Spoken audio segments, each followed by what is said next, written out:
भगवान श्री कृष्ण की हम जानते हैं ना, जन्म से उनकी लड़ाई शुरू हुई थी। इस व्यक्ति की भी बिल्कुल ऐसी ही लड़ाई थी।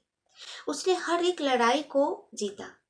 जब उसकी परीक्षा की बारी आई तो परीक्षा में हार गया। जानते हैं, जिंदगी की परीक्षा में हारने का अर्थ ये है कि आप मोह माया की जाल से निकल ही नहीं पा रहे हैं।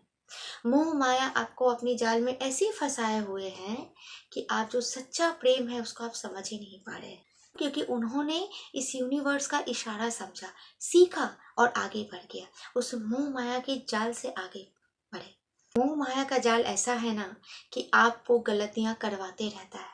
कुछ भी स्थायी नहीं रहता है। हम जिसे कहते हैं ना कि यही अपना है, लेकिन नहीं, हमें कहना ही नहीं चाहिए कि वो अपना है, पराया है। जीवन में कुछ भी आपके साथ जुड़ रहा है, कोई भी रिश्ते के रूप में अगर जुड़ रहा है तो वो सब अपना है। आपको कोई ठुकरा रहा है बार बार बार बार, तो हमें उसका दरवाजा नहीं खटखटाना है, चाहे वो जितना भी प्रिय हो। बस पाप पुण्य की तो वो कोई पाप और पुण्य नहीं है, वरना महाभारत युद्ध क्यों होता? वो तो अपनों से ही लड़ाई थी ना। भगवान कृष्ण ने अर्जुन को जो श्री भगवत गीता के 18 अध्याय के 700 श्लोकों में जो ज्ञान दिए हैं, क्या दिए हैं, यही ना। स्वागत करती हूँ आप सबका माई लाइफ एक्सपीरियंसेस में, इस उम्मीद के साथ कि आप सब बहुत खुश और बहुत अच्छे होंगे।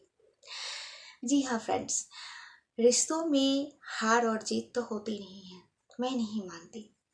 लेकिन कभी कभी ऐसा देखा गया है कि ऐसा समय आता है या फिर ऐसा परिस्थिति तैयार होता है जहाँ पर हार जीत का मसला खुद ब खुद तैयार हो जाता है, मन में या फिर अपनी सोच में या फिर अपने दिमाग में आ जाता है। और ये एक या दो बार से नहीं, कई बार से। एक व्यक्ति जो रिश्ते में, अपने रिश्ते को बहुत ज़्यादा अहमियत देता था, अपने परिवार को बहुत अहमियत देता था, बहुत ज़्यादा। उसके लिए उसका परिवार ही सब कुछ था और वो अपने परिवार के लिए अपनी हर एक खुशियों को त्याग दिया। यानी समझ लीजिए कि उन्होंने अपनी कुछ भी, उस व्यक्ति ने मतलब अपने लिए कुछ भी नहीं किया, सिर्फ परिवार। जैसे मानो कि उनकी जिंदगी 15-16 साल की उम्र से अपने परिवार के लिए सब चीज समर्पित हो चुकी हो। जिस प्रकार हम किसी को समर्पित कर देते हैं ना, प्रेम में, ईश्वर में, भक्ति में, बिल्कुल उसी प्रकार उनके लिए ईश्वर, उनके लिए प्रेम, उनका भक्ति, उनका परिवार, उनका हर एक चीज उनका अपना परिवार था। लेकिन समय का चाल देखिए कि वही व्यक्ति के साथ जब एक अपने परिवार की बात आई तो कहीं ना कहीं वो हारने लगे। वो एक मोह और माया के जाल में फंसा हुआ था। क्योंकि आप अगर किसी से भी सच्चा प्रेम करते हैं, सच्ची ख्याल रखना चाहते हैं, उसकी परवाह करते हैं या फिर समर्पित करते हैं, तो ये तो हम सब जानते हैं कि समर्पित करने का अर्थ है खुद को एक ऐसे व्यक्ति पर समर्पित करना जो हम उनसे कुछ सीख पाए, उससे जान पाए। लेकिन कभी कभी क्या हो जाता है ना कि हम गलत व्यक्ति को भी अपने अनुसार उस गलत व्यक्ति को सही मान लेते हैं, क्योंकि हमारे साथ वो सही होते हैं, लेकिन वो अन्य के साथ कैसे हैं, वो उनका व्यवहार कैसा, उनका चरित्र कैसा, उनका आचरण कैसा, वो हम कभी देखने की प्रयास ही नहीं करते, है ना। उनके साथ भी बिल्कुल ऐसा ही हुआ। वो ना मोह माया की जाल को समझ पाए और ना सच्चे प्रेम को ही समझ पाए। और ये उनकी गलती नहीं थी। उन्होंने जानने की भी कोशिश नहीं की थी, ना ही समझने की कोशिश की थी। या फिर मैं ये कहूँ उनके करीबी होने के नाते कि उन्हें ईश्वर ने कई ऐसे मौके दिए थे, उनके मन के अंदर कई बार ये आत्मभाव लाए थे कि शायद ये गलत है, शायद फ्यूचर में ऐसा हो सकता है मैं जिसके प्रति समर्पित हूँ, लेकिन उसके बावजूद उस माया से वो नहीं हट पाए। जैसे मान लीजिए कि एक व्यक्ति जानता है कि उसके ब्रह्म मुहूर्त में उठने के कितने सारे फायदे हैं और किसी न किसी कारण से वो ब्रह्म मुहूर्त में जाग भी जाता है, बिना अलार्म, बिना किसी के जगाए। यानी कोई ना कोई शक्ति, कोई ना कोई ईश्वर तो जरूर है जो चाहता है कि वो इस वक्त उठे, लेकिन उठकर वो हर दिन प्लान करता है कि ब्रह्म मुहूर्त में उठना चाहिए, समझना चाहिए, जानना चाहिए, ये मेरे लिए फायदेमंद है। लेकिन जैसे उस वक्त उसकी नींद खुलती है ना, बस वो थोड़ा सा सो लेता हूँ, और वही थोड़ा सा सोना 6, 7 या 8 बज जाते हैं। उस व्यक्ति के लिए भी बिल्कुल यही हुआ। समय बीतने के साथ साथ उसे एक और परिवार मिला, एक और परिवार हुआ उस व्यक्ति का। लेकिन अब जाके समय परीक्षा लेना शुरू कर दी, क्योंकि उसके लिए लगा कि बहुत आसान होगा, और जो परिवार उसको नया मिला था वो भी उसका बहुत भरपूर साथ दे रहा था, उसकी हर एक इच्छा का सम्मान कर रहा था। और समय की ऐसी चक्कर फंसी कि फंसते फंसते फंसते फंसते फंसते फंसते ऐसे जाल में वो फंस गया वो व्यक्ति कि वो कभी नहीं निकल पाया। मान लीजिए कि वो दुकान किसी कारणवश बंद हो गया, तो आप क्या करेंगे? लड्डू नहीं खाएंगे ये कहकर कि नहीं नहीं वो तो बहुत अच्छा लड्डू बनाता था, देसी घी में तौलता था, कल की लड्डू आज नहीं बिकता था। लेकिन इस दुकान में भी लड्डू देसी घी के ही बनते हैं, 10 में एक थोड़ी ना सच्चे होंगे, कम हो सकती है लेकिन होगी जरूर। एक ही केवल अच्छा नहीं हो सकता, दूसरे भी होंगे, आप सर्च तो करो। लेकिन उसको मिल भी जाता है, उसको ये भी पता चलता है, बाकी अन्य भी बोलते हैं कि नहीं इस शॉप पे भी ना देसी घी के लड्डू ही मिलते हैं और बहुत अच्छा मिलता है, अब खा के तो देखो। खाता भी है, लेकिन वो उदास इसी बात पर रहता है कि नहीं मुझे उसी दुकान के लड्डू पसंद। यानी वो इस बात को मानता ही नहीं है कि लड्डू ये भी अच्छे हैं, थोड़े स्वाद में फर्क होता है, लेकिन लड्डू ये भी अच्छे हैं, लड्डू ये भी अच्छे हैं। अब ये दुकान बंद हो गई है तो क्या करेंगे? हम सर पीटेंगे, रोएंगे, बैठेंगे, हमेशा बोलेंगे ये लड्डू ये लड्डू। कहीं ना कहीं आप इस दुकानदार को अपमानित नहीं कर रहे हो, है ना? या फिर आप उस दुकानदार के पास ही जाकर बोल रहे हो वो हलवाई ना बहुत अच्छा था, उनका ये था वो था। आप एक दिन 2 दिन बोले, रोज बोल रहे हो, रोज बोल रहे हो, रोज। आपके अंदर वो टेस्ट नहीं, तो क्या बोलेगा भैया जब टेस्ट नहीं है तो फिर आप क्यों आते हो? क्योंकि उनके उस फीडबैक से 10 लोग और भी शॉप में हैं और भी कस्टमर सुन रहे हैं ना, उनका कस्टमर खराब हो रहा है, उनकी शॉप का फीडबैक खराब हो रहा है। इस व्यक्ति के साथ बिल्कुल ऐसा ही हुआ। एक दरवाजा बंद हो गया जिस पर वो समर्पित था, वो समझ ही नहीं पाया कि उसके लिए क्या सही क्या गलत है, क्या ये ब्रह्मांड उसे कहना चाह रहा है, उसका ईश्वर उससे क्या कहलाना चाह रहा है या फिर क्या सिखाना चाह रहा है। जिंदगी का असली मायने जब उसको सीखने के आए, समझने के आए, जानने का आए, वहीं पर वो हार गया। जैसे ही वो हलवाई की दुकान बंद हो गई ना, उसमें लड्डू मिलना बंद हो गया, तो सामने वाले दुकान पर वो कभी उसको समझा ही नहीं, उस लड्डू के स्वाद को चक्कर भी वो नहीं समझा, उसी में वो फंसा हुआ है ना? रही बात इस व्यक्ति की, तो इस व्यक्ति ने जन्म से लेकर मतलब जन्म से उसकी लड़ाई शुरू हो गई थी। भगवान श्री कृष्ण की हम जानते हैं ना, जन्म से उनकी लड़ाई शुरू हुई थी।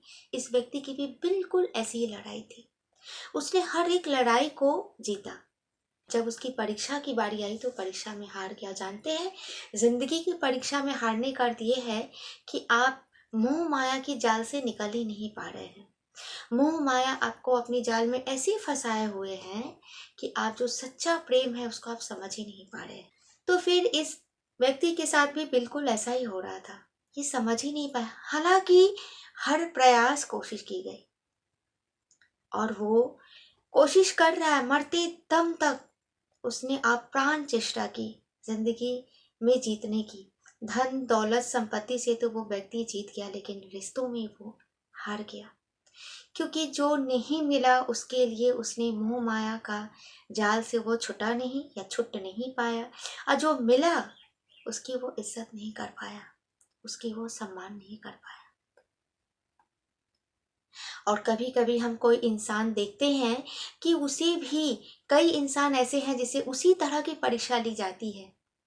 मैं सोची थी कि शायद वो व्यक्ति अकेला है इस दुनिया में, लेकिन समय के साथ साथ मुझे इंसान ने उस व्यक्ति की तरह कई ऐसे व्यक्ति दिखाए जो उनसे भी बड़े बड़े परीक्षा को पास किए हैं रिश्तों में, और वो सक्सेसफुल हो गए हैं रिश्तों में, जीत गए हैं।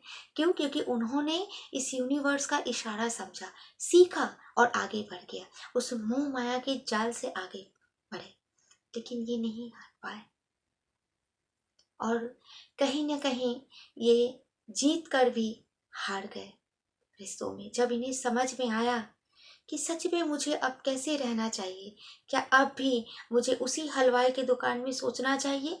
अगर मैं ऐसे ही सोचता रहूँगा, हर दुकान पे जाकर उसी हलवाई की तारीफ़ अब बाकी दुकानदारों की मैं गलत बोलूँगा कि आपका ये वो, तो क्या मैं कभी अपना मनपसंद स्वादिष्ट लड्डू खा पाऊँगा क्या? लेकिन जब तक उन्हें समझ में आती तब तक बहुत कुछ खत्म हो चुका था। क्योंकि मोह माया का जाल ऐसा है ना कि आपको गलतियां करवाते रहता है। कुछ ऐसी गलतियां शायद उन्होंने अपने जीवन में की जिसका भुगतान आज उनको और उनके परिवार को भोगना पड़ रहा है। आप भी अगर अपने रिश्ते में इस तरह से अगर फंसे हुए हैं मोह माया के जाल में, कुछ ऐसा है रियलिटी जो आप देखना नहीं चाह रहे, जो दिखा रहा है लेकिन आप देखना नहीं चाह रहे हैं, तो आप उसे ज़रूर देखिए। कुछ भी स्थायी नहीं रहता है। हम जिसे कहते हैं ना कि यही अपना है, लेकिन नहीं, हमें कहना ही नहीं चाहिए कि वो अपना है पराया है। जीवन में कुछ भी आपके साथ जुड़ रहा है, कोई भी रिश्ते के रूप में अगर जुड़ रहा है, तो वो सब अपना है। कुछ भी अपना नहीं होता है, ना ये ना वो। उस हलवाई की दुकान को उसने अपना माना, क्या हुआ? बंद हुआ ना समय के साथ, कोई भी कारण हो बंद हो गया, वो शटर उसका गिर गया है। पर हम मिठाई ही खाना छोड़ देंगे, ये कहाँ तक बात है, ये कहाँ तक सच है? ये एक बार अपने आप में विचार कीजिएगा। अगर आप भी ऐसे रिश्ते की उलझनों में उलझे हुए हैं, तो उस उलझन से निकलना आपको है। मेरा तो काम है बस रास्ता दिखाना, सही राह दिखाना। उसको आप कहाँ तक समझ पा रहे हैं, कहाँ तक अपनी ज़िंदगी पे उसको आप शामिल करेंगे, आपकी वो चॉइस है। इस एक्सपीरियंस को शेयर करने का मेरा बस मकसद यही था। आपको कोई ठुकरा रहा है बार बार बार बार, तो हमें उसका दरवाज़ा नहीं खटखटाना है, चाहे वो जितना भी प्रिय हो। बस ये कहना चाहिए कि भाई हमारे दिल में अति प्रेम है, उनके लिए कोई नफ़रत नहीं है। ये नियति का शायद कुछ कुछ सिखाना चाह रहा है ये ब्रह्मांड मुझे, बस मुझे शांत रहना है।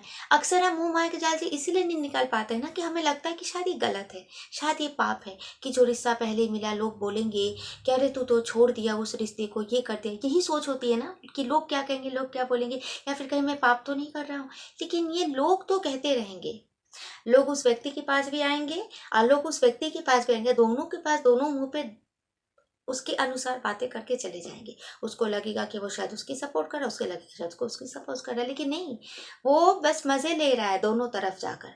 तो लोगों का ये काम ही है, इसलिए लोगों को आप एकदम साइड में हटाओ। अब दूसरी बात रही पाप पुण्य की, तो वो कोई पाप और पुण्य नहीं है, वरना महाभारत युद्ध क्यों होता?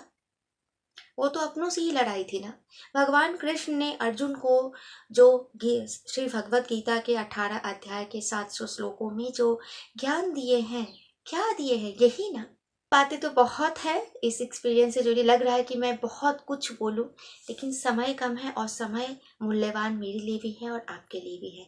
इसीलिए मैं इस बात को, इस एक्सपीरियंस को यहीं पे समाप्त कर रही हूँ अभी के लिए। इससे रिलेटेड आपके मन में कोई भी ऐसे क्वेश्चन है तो आप मुझे कमेंट बॉक्स में पूछ सकते हैं।